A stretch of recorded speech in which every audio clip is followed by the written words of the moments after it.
أهلا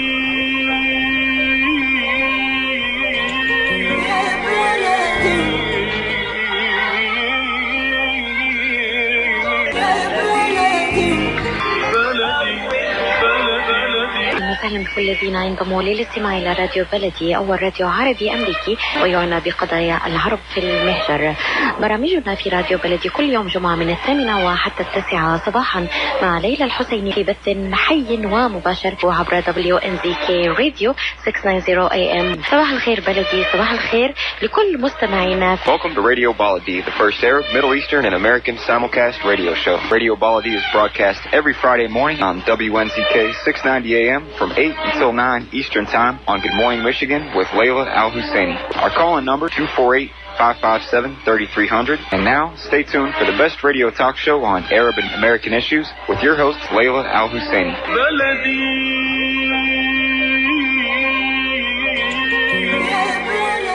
And good morning, everyone. I'm Ray Hanania, not Layla Al-Husseini. We're actually sitting in for Layla, as we always do, on the second Friday of every month. You're listening to Yella Fight Back Radio from Chicago, broadcast through 690 AM WNZK Radio in Detroit, Michigan. It is Friday, August 10th, 2018, and we'll be taking your calls at 248-557-3300.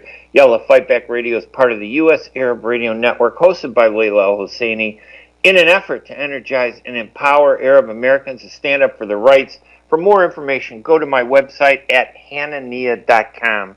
You go there, you can get all the links to my writing at the Arab News, the dailyhookah.com, the Arab Daily News, suburbanchicagoland.com, and a network of about 8 print newspapers in the Chicagoland area.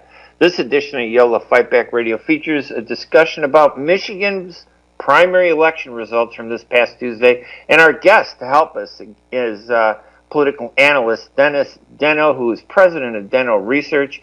Dennis, by the way, also ran as a Democrat for the Michigan State University Board of Trustees, and we're going to talk to him about that race too, as well as all the races of importance in Michigan. Dennis has a weekly podcast that covers politics and political history called the Friday Morning Podcast. He's completed, by the way, he's a half marathon runner, so that gives him the energy. His website is dennoresearch.com. We're going to be taking your calls on these and other subjects through the show over the next hour. And let's welcome Dennis. Thank you so much for joining us again to talk about Michigan politics. Hey, thanks for having me on. I'm excited. Oh, yeah. No, it was an exciting election, wasn't it? And first, let's talk, how did you do? How did everything go for the Michigan State University race? Yeah, to be determined. So these education positions in the state of Michigan, we are nominated at our state party conventions. So 2 weeks from tomorrow, I'll know my fate. Oh, good. So are they just filling out the ballots now and stealing the election, or is it just a slow process? Is this Chicago? Did you guys bring Chicago precinct captains to run your election? No, it's basically just the delegates at the convention show up on Saturday, August 25th, and they vote. And then they have a party for a few days, and then we figure out. Well, we wish you the best of luck, Dennis.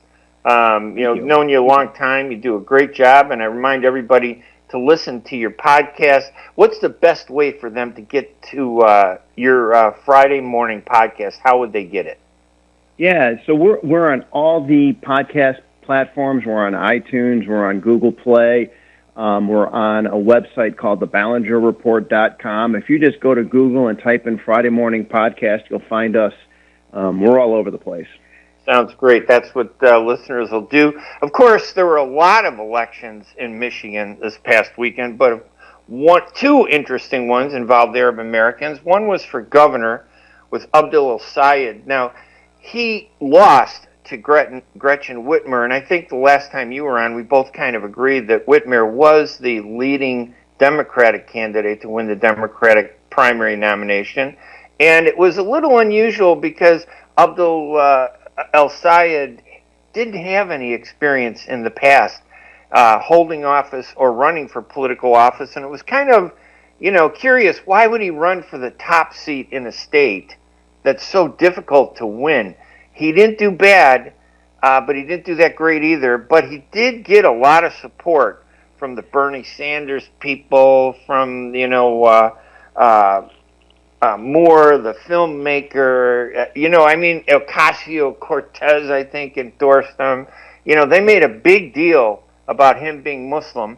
And the other race, of course, was Rashida Tlaib, which really evolved into a very fascinating result about ethnic voting patterns and splitting votes. What do you think of the El Said election campaign overall, even though he didn't win?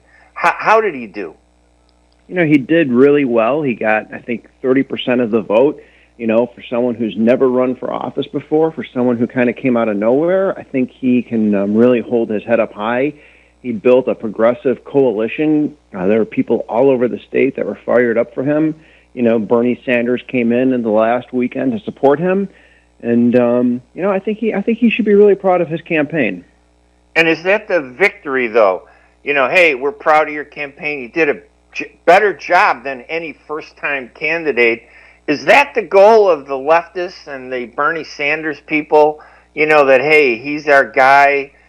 Is that what Muslim candidates really, the community expected, through his election? I'm sure they wanted him to win, but there was no chance he was going to win. Was it obvious, or was there this feeling that maybe he could pull it off? There's always the feeling he can pull it off. You can never say never. And I think the goal needs to be, if you're Muslim American, Arab American, if you're progressive, obviously you want to win. But I think there's a longer-term goal that's necessary and that's harder, and that's that building coalitions, figuring out the process, and building a process where you start to win maybe in 2 years or in 4 years, and where you're starting to make a difference on policy because you have the votes behind you to start winning elections and building coalitions, right? Absolutely. And whenever we talk about Michigan elections, we talk about being either Muslim, Arab American, or Middle Eastern Christian. So we've kind of covered everybody that speaks Arabic from the Middle East, almost everybody, because the majority of Muslims aren't Arab, of course. But to me, what was fascinating was this stampede to focus on the fact that he could be our first Muslim governor of a major state. I think that hurt him. I think, on one hand, being Muslim probably got him some strong initial support, a base of support. But I think in the long run, I think that hurt him. And I think that's the only reason Bernie Sanders supported him. What do you think? I don't know. I don't think it's fair to say that's the only reason Bernie Sanders supported him. I think Abdul had supported a lot of the progressive policies that the Bernie Krats and other progressives support. Did the fact that Abdullah Sayed is Muslim American, did that hurt him? It probably did hurt him in some communities. And as I traveled the state, there are quite a few county party chairs who would tell me, hey, Abdul's been up here twice. He's really great. We love his energy. I just don't think our people are going to vote for him. Yeah, I personally, I'm Arab, and of course I'm Christian, Arab Palestinian.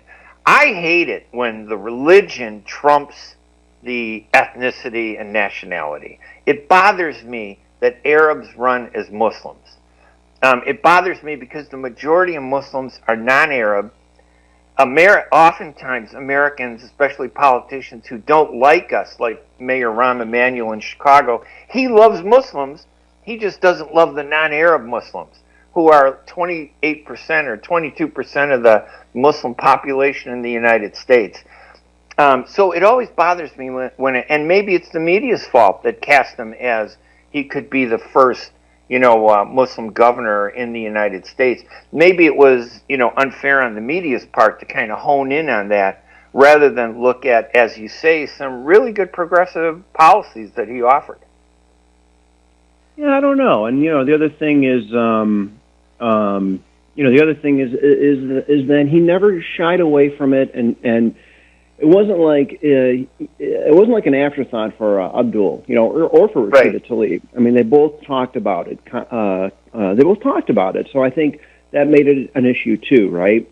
I mean, it's interesting. I agree with you, but I didn't hear anybody with screaming headlines say that Abdul Sayed could be one of, because he wouldn't be the first, Arab governor, I think, in the United States. But nobody seemed to care about the fact that he was Arab. It didn't seem that way, and that seems to be what's happening in the Arab community. There seems to be this eclipsing of who we are as Arabs, and even Middle Eastern. Chaldeans are not Arab, as you would know, but they're Christians from the Middle East. They're engaged in Arab culture and they speak Arabic. A lot of them don't like to be identified as Arab. Yet, when you ask most Americans in the media, everybody who looks Arab, including Sikhs, are Muslim or Arab, from the Middle East. To me, it just bothers me, and I'm not quite sure. I haven't decided. Is it because our community hasn't done a good job of identifying ourselves? Abdul Sayed, in my view, should have been identified as an Arab American, and I would have liked to have seen him take stronger statements on the Middle East. That would have probably killed him even worse, though, wouldn't it, if he had taken strong statements on the Middle East, criticizing Israel? Yeah, I just don't think it helps in a gubernatorial race where foreign policy really has little to do with anything. Is that the fate of Arabs? I mean, before we get into Rashida Tlaib, is that the fate of Arabs and people from the Middle East in this country? We can't really talk about the real, the elephant in the room. The Israelis are watching us, the pro-Israel, movement out there. And just to remind everybody, we're talking about all the different political alignments. You talk about Arab voters, Jewish voters, Muslim voters. I think that's appropriate to do that.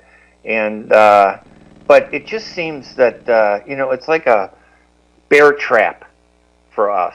You get into the Middle East. I remember running elections in the Chicago area after I left the Chicago Sun-Times in the 1990s. And we ran this one lady who was so qualified to be a school board member in one of the largest school districts in Illinois, which had a huge Arab population that didn't vote very well, unfortunately. But each time, she ran 3 times every 2 years, and each time she ran, her vote, she started out with a big vote, and then little by little, her vote started to drop. And we think it had to do with the fact that the more people became familiar with her, the more they realized she was Arab, and that hurt her. They didn't even get into the Muslim thing in the 90s. Now, nobody would have called her Arab. They just say that she was Muslim. I don't know. I mean, we have some Arab American candidates who are successful and some who aren't. And, we have Rashida Tlaib, who's both Palestinian, Arab American, and also Muslim American, and she was successful. So I don't know. Maybe she breaks that so-called glass ceiling. I'm not sure, and that's something that we're going to talk about in a minute. We're going to take a quick break, okay? And then when we come back, we'll actually let's focus in on Rashida, because there were some interesting things that happened in that race. The fact that, and you can help us understand this, there were 2 elections in which Rashida was in, one for a temporary seat for finishing the term of John Conyers, and one for the full 2-year term, and the results were different. And I think it had to do with splitting the black vote. But let's talk about that right after our break. I'm on the line with Dennis Denno, who is a expert analyst when it comes to Michigan elections and politics. He's a political analyst and a pollster and president of Denno Research.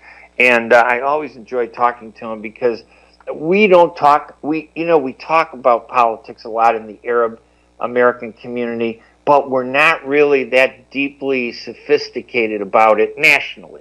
Michigan's one of the exceptions. That's why I'm so excited to be talking about it with Dennis. You're listening to Yellow Fight Back Radio from Chicago, broadcast through 690 AM WNZK Radio in Detroit, Michigan. It's Friday, August 10th.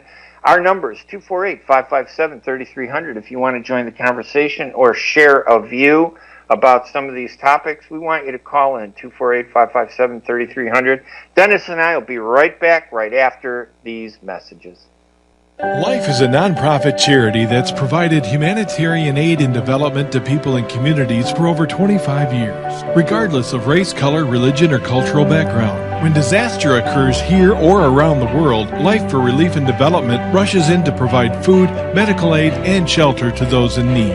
Please help improve these efforts. Make your tax-deductible donation to Life now at lifeusa.org or call 248-424-7493. When it comes to reproductive medicine, IVF Michigan Fertility Centers are the recognized leaders. With locations in Bloomfield Hills and 5 other cities in Michigan and Ohio, IVF has experts in all aspects of the field. As a founding member of IVF Michigan Fertility Centers, Dr. Nicholas Shama is one of the leading reproductive endocrinologists in Michigan and Ohio. Dr. Shama has performed over 10,000 IVF cases and has helped thousands of couples fulfill their dreams of parenthood. American board certified in both obstetrics and gynecology and reproductive endocrinology and infertility, Dr. Nicholas Shama is a very caring, compassionate, expert physician that understands not only the medical but also the emotional toil of infertility on his patients. When it's time, get personalized care from Dr. Nicholas Shama at IVF Michigan Fertility Centers in Michigan and Ohio. Call toll-free 855-952-9600, 855-952-9600.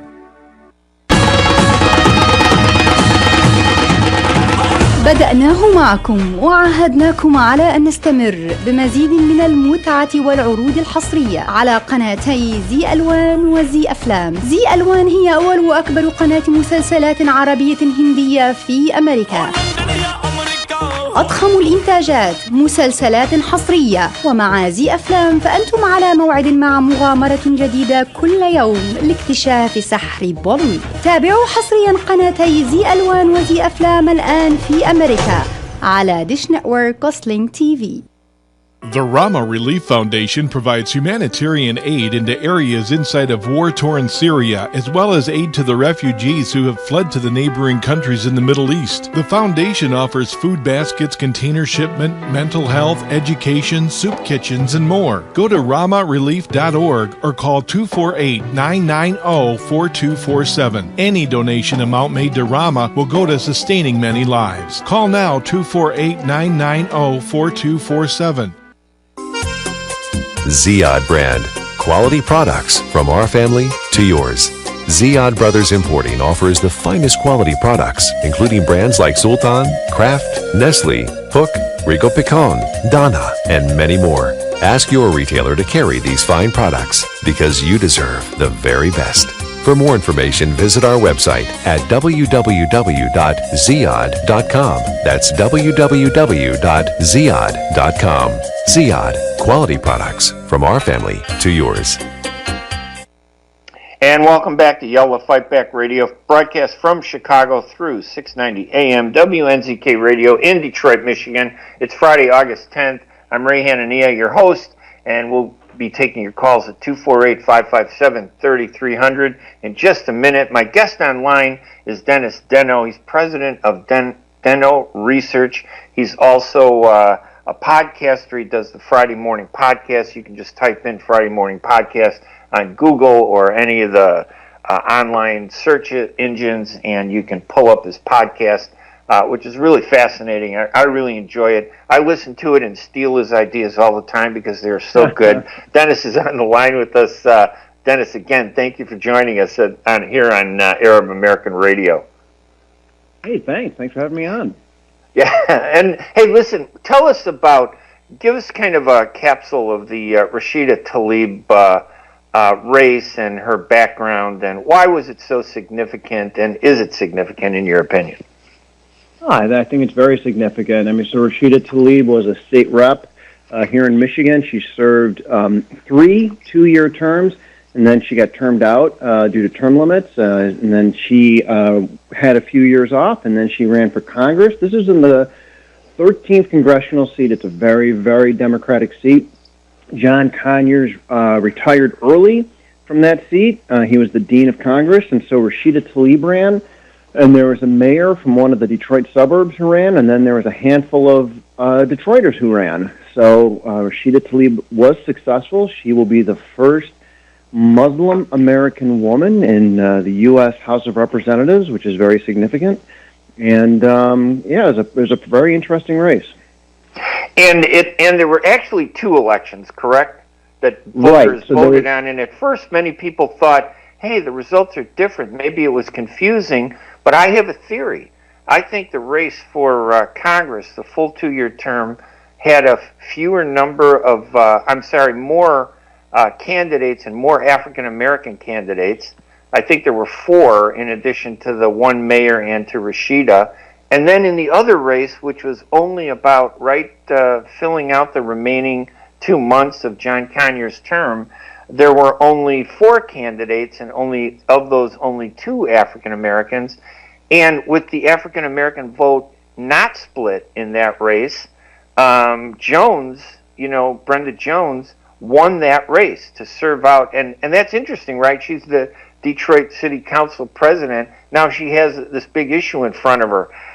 If she fills out the 2-year term, can she remain on the city council, right, in Detroit as president? Right, so that's the whole question. So can Brenda Jones serve her 2 months in Congress and come back to the Detroit City Council? I don't think she can. That's tough. Yeah, no, it is tough. I mean, so what would happen is the Detroit City Council would need to appoint someone to fill her position. Would they just reappoint her? Which makes some sense to some people. Which can she? Well, she will win. She will win the special because there's no way a Republican's going to win that seat. You know, can she win that special and then say I don't want to serve and give it up and not even serve a day? It's kind of crazy. Yeah, it is. It's really unusual. And when we say the special, we're talking about the end result would be who's going to finish Conyers' term, right, for the 2 months that remain between now and when a new congressperson is sworn in January. And then the other election is, of course, for the full 2-year term that will be decided also in November 6th, but probably begins January 2019, right, when Rashida, who I'm assuming is going to be that congressperson. The Republicans are not that strong in that district. Do you think it was the division of the black vote that saved Rashida? The larger number of black candidates in her race that allowed her to become congressman, or do you think I'm being too cynical? No, I don't think you're being too cynical. I think that definitely helped Rashida Tlaib. The fact that the mayor, who happens to be a white guy, a Caucasian guy out of the suburbs, the fact that he underperformed helped Rashida. But you know what? You really have to give credit to Rashida Tlaib. She raised a lot of money. She was the only candidate on TV. And, she worked really, really hard. She worked harder than any other candidate in that race. Do you think, though, that one of the issues, and it was kind of a criticism on the website that's attacked me viciously over the years. I get pummeled because I'm a mainstream American Palestinian, and a lot of Arab activists don't like that. For some reason, there's a group of them in Michigan who don't like me, and honestly, I don't care. I like anything. Criticism and sometimes is more significant in helping your career than love. People who love you don't say anything. They don't write. They're so happy. But people who hate you, they put a spotlight on you. They attack you. They create websites attacking you. The electronic intifada has attacked me so many freaking times. It's just disturbing. And the guy that runs it, Ali Abu Nima, wrote an interesting column, though, that I thought was interesting. He questioned why would anybody support Rashida Tlaib as a Palestinian, who is a Palestinian, because she seemed to duck and dodge and avoid the issue of Israel and Palestine, which for me is a major issue. Was that a factor? Was there a lot of this debate in that election about Israel and Palestine? Was that even part of the coverage of the media? Did that even come up from where you sit as a Michigan voter and analyst? Did you see any of that? None of it. I saw absolutely none of it. I mean, I will say there wasn't a lot of media coverage on that race. At least I didn't see a ton of it. Yeah, and it wasn't like anybody even criticized Rashida Tlaib where they could have on the whole issue of the Middle East either. Not only criticize her for being an Arab or a Palestinian American, but criticize her or maybe some votes she took in the Michigan House on some resolutions or something. It was never an issue in that race. Yeah, that's interesting. And now when you read all the headlines, and by the way, the electronic intifada's biggest criticism, which it seems kind of typical extremist, that why would anybody support Rashida because she supports a two-state solution and peace, but she avoided the discussion. That, I think, is the gist of the electronic intifada's criticism, which to me was kind of unusual to see an Arab group go after her, because after all, she is Palestinian, and I think if things go well, she will definitely be the second Palestinian in the U.S. Congress. Justin Amash from Michigan is the other one across the aisle, a Republican. And there's also in California a Democratic Palestinian candidate who won the primary there, Amar Kampa Najjar, whose great-grandfather was one of the orchestrators of the 1972 Olympic massacre of Israeli athletes. He's half Mexican. His mother is Mexican, and all you read about, in his media coverage was that he was a activist in the Mexican-American community, even though, being Palestinian was a significant part for me. It really, I thought, ethnic politics is interesting, isn't it? It's good when you need it, and you just shove it aside when it gets in your way. Yeah, it is interesting, and I'm not really sure it's healthy for American democracy. Interesting. Yeah, and of course, you know why? Partially one reason why I focus on it is because Chicago politics is all about ethnicity and race. There's certain offices are assigned to black candidates. Certain offices are, they're kind of a wink and a nod. This is a Hispanic seat. Certain offices, if you're Muslim, it's okay, but if you're Arab, it's not. So maybe, I don't know if Michigan politics is the same way as, Chicago politics or the Chicagoland region, which is half the state of Illinois.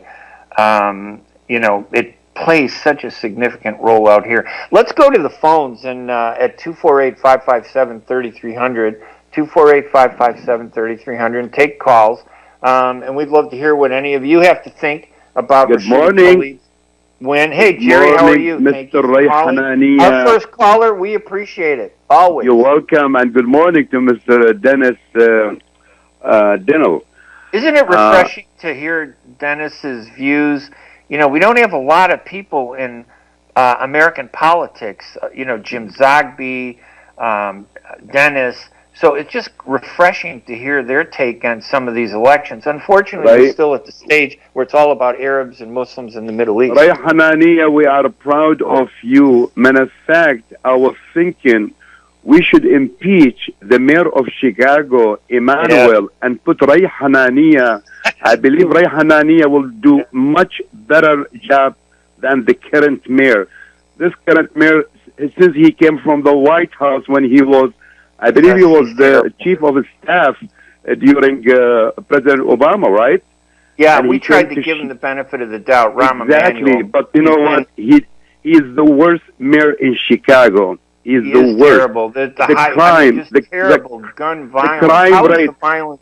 How's the violence in Look, Detroit, last week, right? Chicago?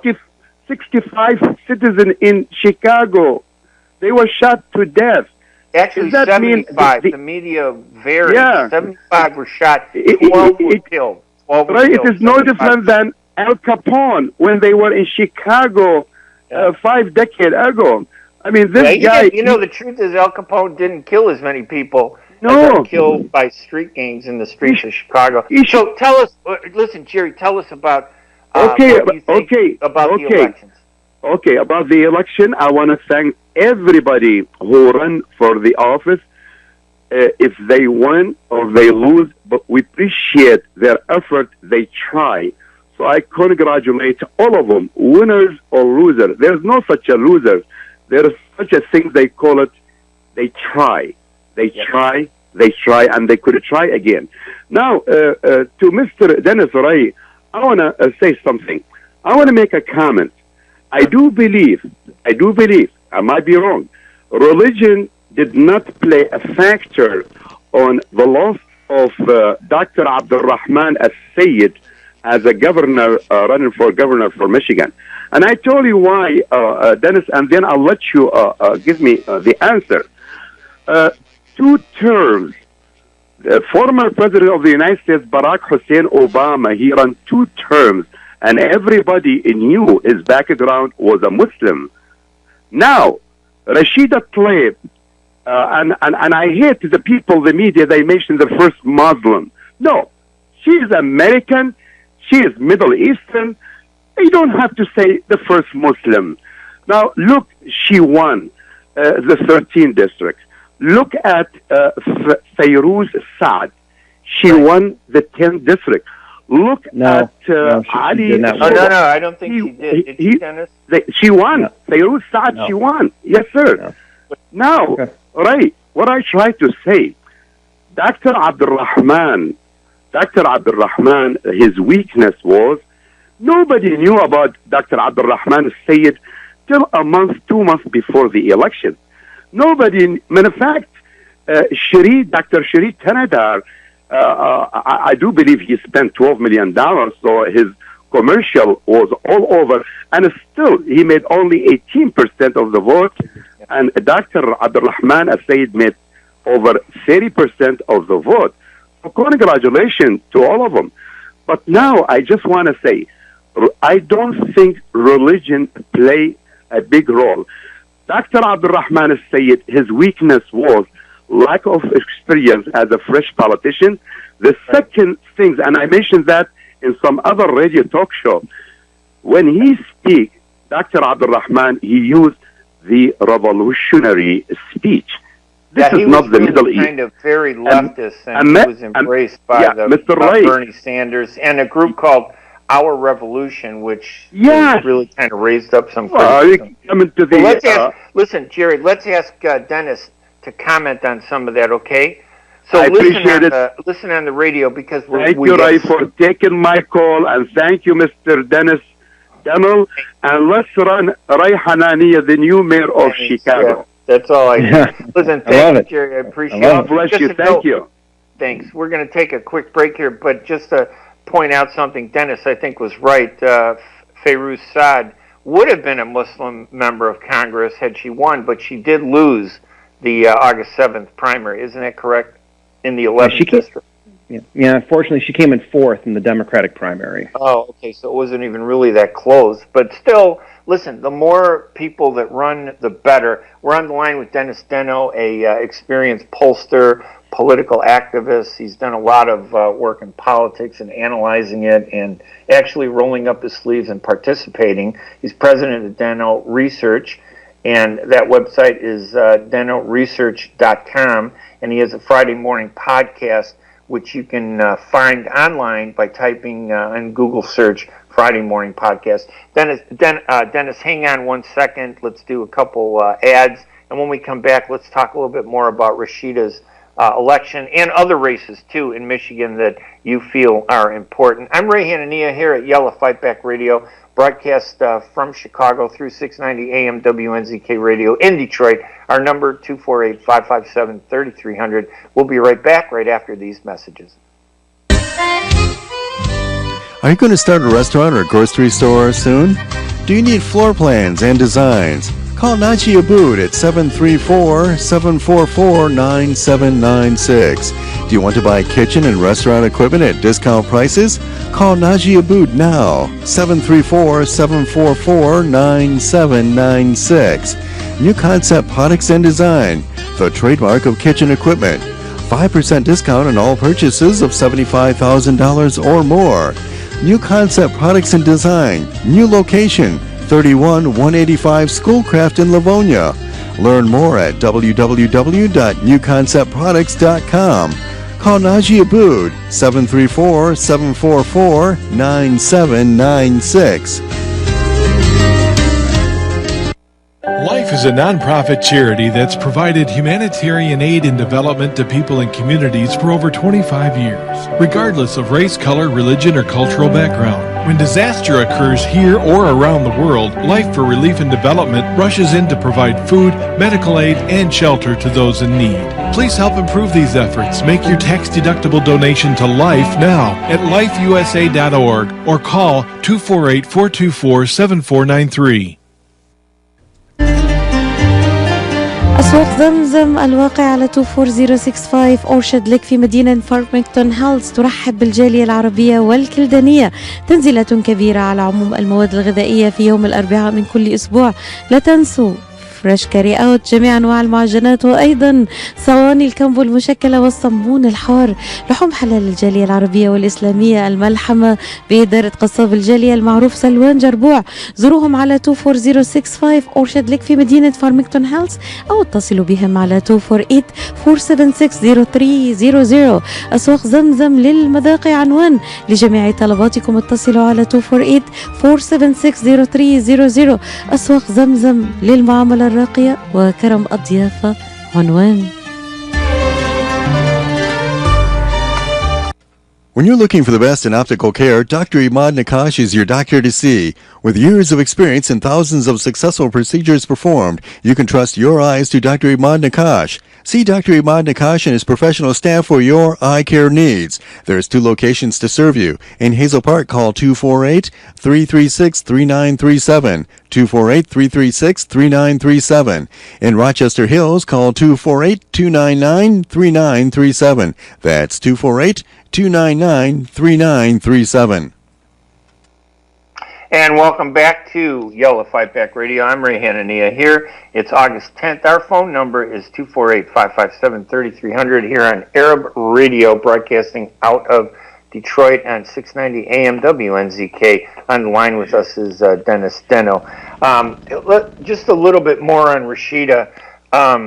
There's no chance she could lose, correct? I mean, it's a predominantly Democratic 13th district, correct?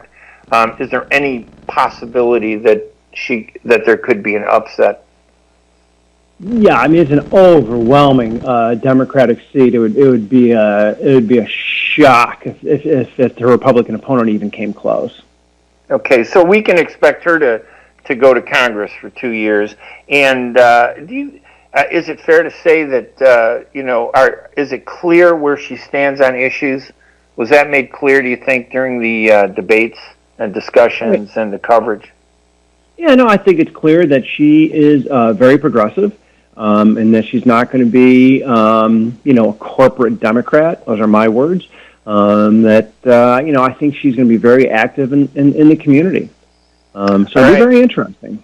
Let's take one phone call at 248-557-3300. Allie, you're on Yellow Fight Back Radio with Ray Hanania and Dennis Denno. Hey, Allie. Hey, Ray. Well, I just want to comment and say, I appreciate the information. This guy's a great columnist. We're lucky to have a great news writer. Allie, do you mind if I say who it is, Allie? Yeah. I'm going to introduce you, Allie Yunus. Allie Yunus is a writer with Al Jazeera, and he does a phenomenal job of the stories that he writes are of such interest to Arab Americans and in the Middle East. So, thanks for calling in, Allie. Yeah, thanks, Ray, and I appreciate the conversation with you and Dennis. And I've read your column on Rashida Tlaib and Ali Abunima's column as well. I just want to say, you surprised by Ali Abunima's?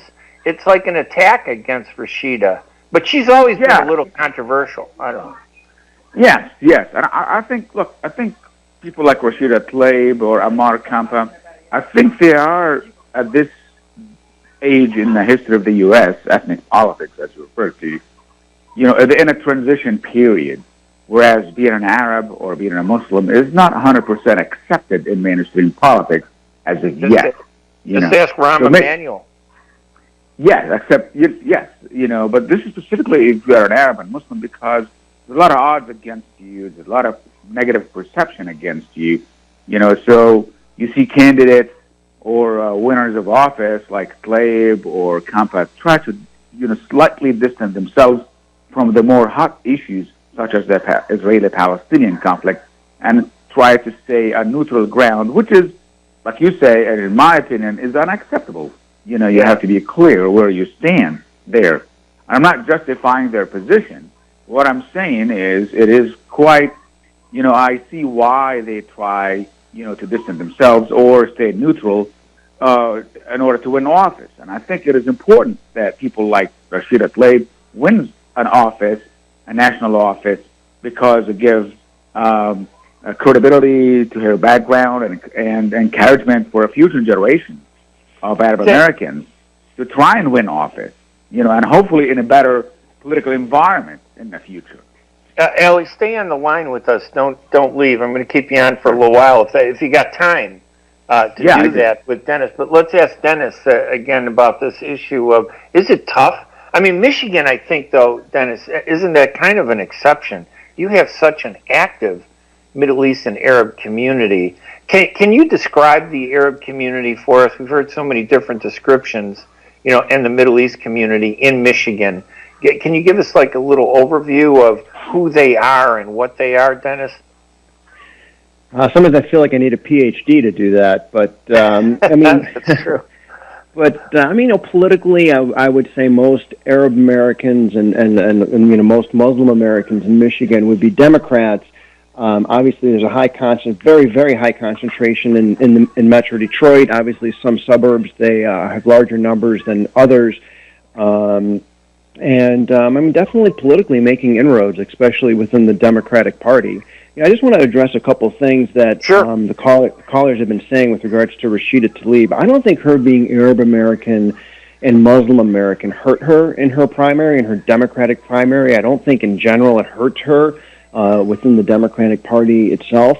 And she proudly said she was Muslim American frequently, and she frequently said she would be the first Muslim American woman in Congress. So I think that just needs to be clarified. This wasn't something that was used against her. She did have some... Is that, though, because it's Michigan? You know what I mean? I mean, Michigan, when people talk about Michigan, they always bring up, like, wow, that's the one place where Arabs and Muslims, Middle East Muslims, have done really, really well. Muslims do well all over the country, but it's only when they're Arab that it seems like they're controversial. But isn't it because, don't you think that maybe Michigan is more tolerant because you have a much more active and organized Middle East community there in Michigan? I think it didn't, I don't think it necessarily helped or hurt her within the congressional district. And I'm going to be crass. I'm going to say I think it definitely helped her raise money. Yeah, I think you're right. I think it was the idea that first Muslim woman, that's going to be a huge, attraction for Bernie Sanders and other people that wanted to show support for our community. Can we take Ali Yunus? Stay on the line if you don't mind. Let's take a call from another caller, 248-557-3300.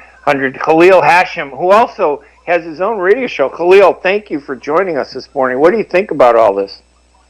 I think it's great. It's wonderful. I think persistence pays off. Rashida is a fighter.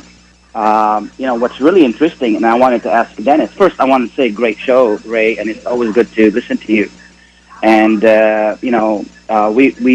when we wrote about it, and Michigan really focused on the fact that, vote for the right candidate, and I think people voted for the right candidate.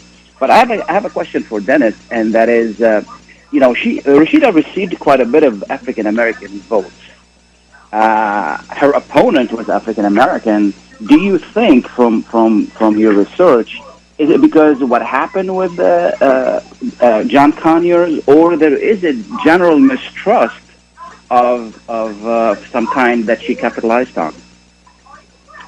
I think part of it was that there were numerous African Americans from Detroit who were running in the race. The city of Detroit, which obviously is American, in that approximately 60% of the district. I think I have not analyzed where Rashida's votes came from, but I think the African American vote got split up like 6 ways. And again, Rashida was the only one on TV. Rashida raised a lot of money. Kudos to her. Rashida worked really hard. She was the only candidate who really worked really hard in that congressional race. I think there was just a lot of different factors that got her over the top. Khalil, give a plug. Thank you for calling, Khalil. But give a plug for your show. You do a radio show out there, don't you? We do a radio show every last Friday of the month. We focus on local issues that are important to the community, issues that are coming out of Lansing, coming out of Washington, issues that are coming out of City Hall, and we try to analyze them and try to explain to people why they should care, why these issues are really important to them. We follow the same motto in the Michigan.com and in the print edition that we do as well. So I really want to thank you and you know what Rashida did. There were, you know, nationwide there were more than 100 Muslim Americans who ran for office this year, which is a great number. And again, we want to vote for the right person, but it's encouraging to see that diversity representing our, you know, the various communities. Khalil, before I let you go, do you feel, to get your opinion on this, do you think it's legitimate that some Arabs feel, okay, yeah, great, she's the first Muslim woman, but what about being an Arab? What about being Palestinian? Yeah, is it wrong for us to want somebody to really tout that more rather than the religion? When I ran for office, I didn't run as a Christian candidate in Chicago. I ran as an American who was Palestinian Arab, and I was really proud of it. The fact that I was Christian, I kept it out of politics because in American politics, we try to separate church and state. But whenever a Muslim runs, that's usually the first label. What do you think of that? Well, I mean, we live, as you well know, Ray, we live in a polarized society. There's more light on Muslims than there are on any other religions in the community, in the country, that is. And, you know, people bring the fact that this is a Muslim. I mean, Abdul Sayyid did not really run on a religious platform at all. He didn't even bring his religion at all. Right. But, you know, but a lot of people did, and a lot of people tried to use it against him. Right. The difference is Rashida used it to her advantage, and we can all learn from that. Of course, she's dealing with a small district, you know, comparing with the state of Michigan, which is the composition is totally different. So, you know, but we can, whatever it is, you know, just like you did or everybody else did, whatever it is, we can use it to our advantage. I think Rashida played it very well. All right, Khalil, thank you so much for calling in. We really appreciate it. Let me ask Ali Yunus, what do you make of that? Does it bother you? Now, you happen to be Muslim, but does it bother you when they focus on, you know, wow, she's going to be the first Muslim woman? I know that is important, but it seemed like that was the focus.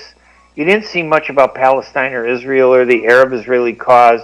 Maybe that was strategically smart on her part. What do you think, Ali? Well, it doesn't bother me, you know, period, because I think it comes with this day and age. Rashida Tlaib is breaking grounds, being the first Muslim to be elected or soon to be elected or assume office in Congress. I think, you know, if you recall, John Kennedy, you know, being asked, being Catholic, you know, about his religion, and he said, well, I'm not running because I'm a Catholic, I'm running because I'm an American. You know, at that time in the 50s and the 60s, Catholic was a big thing. Now, nobody talks about Catholicism, and Mitt Romney talked about being Mormon, you know. So you know, religion comes whenever it's an anomaly or groundbreaking, the first time or the second time being a Muslim or Mormon or Catholic. And then it becomes part of the mainstream. So I think Rashida Tlaib and others, now in that stage of breaking grounds of being the first Muslim. And I think, you know, maybe in a decade or so, we'll see more Muslim candidates. It's not going to be a big issue like we have today as been the first Muslim. And I want to add here, Ray, if you just give me just a couple of seconds. Go ahead. Remember Gus Savage in Illinois, the first congressional district? You know, he was a very pro-Palestinian, and then everybody ganged up on him. And finally, he took a beating because he supported Palestinians. Yes. So Rashida Tlaib, you know, I think, you know, she's going to be mindful of her position, you know, not to be starkly like what Ali Abu Nima wants. You know, otherwise, you know, everybody could, you know, just bring a candidate from the district and support the opposition and maybe defeat her in the next general election. Especially with the makeup of her district being 60%, as Dennis said, African American. So it's you know, we got to watch that office in the future and see how Rashida will fare during her term in office. it will come to whether she can deliver to her district. Ali Yunus, thank you so much. You can read Ali Yunus at Al Jazeera English. He does some great investigative writing and reporting. So, Ali, thank you for joining us this morning. It was a lot of fun. Thanks, Ray. Great show. Thanks. You're welcome. We're on the line with Dennis Denno, our guest. Dennis, we got to take a quick break, and maybe we can recap.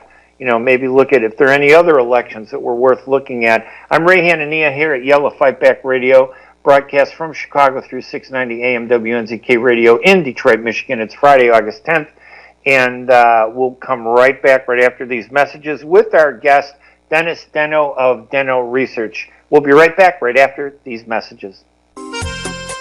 Ziyad brand. Quality products from our family to yours. Ziyad Brothers Importing offers the finest quality products, including brands like Sultan, Kraft, Nestle, Puck, Rico Picon, Donna, and many more. Ask your retailer to carry these fine products because you deserve the very best.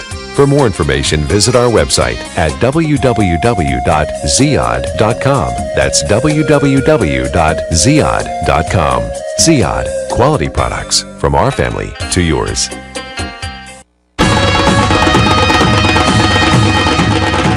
بدأناه معكم وعاهدناكم على أن نستمر بمزيد من المتعة والعروض الحصرية على قناتي زي ألوان وزي أفلام. زي ألوان هي أول وأكبر قناة مسلسلات عربية هندية في أمريكا.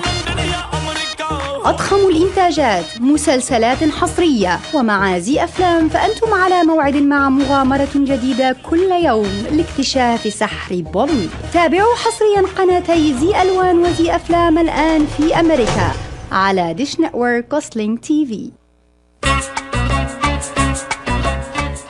قشات ميديترينيان ماركت بإدارة سهر قشات وأولاده يرحبون بالجالية العربية والكلدانية. جميع أنواع المواد الغذائية، البان طازجة، الكرزات والبهارات الطازجة. داخل الأسواق مطعم ميديترينيان شيش كباب يقدم يوميا جميع أنواع الكباب، المقبلات العربية العراقية وصواني الكامبو المميزة. تفتح الأسواق من 8 إلى 9 مساء من الاثنين وحتى السبت، ومن 8 صباحا إلى 9 مساء يوم الأحد. تقع الأسواق على 32839 نورث ويسترن هايوي في مدينة فارمينغتون هيلز. لحوم حلال للجالية الإسلامية. لطلباتكم من المطعم كول 248-538-7855. That is 248-538-7855.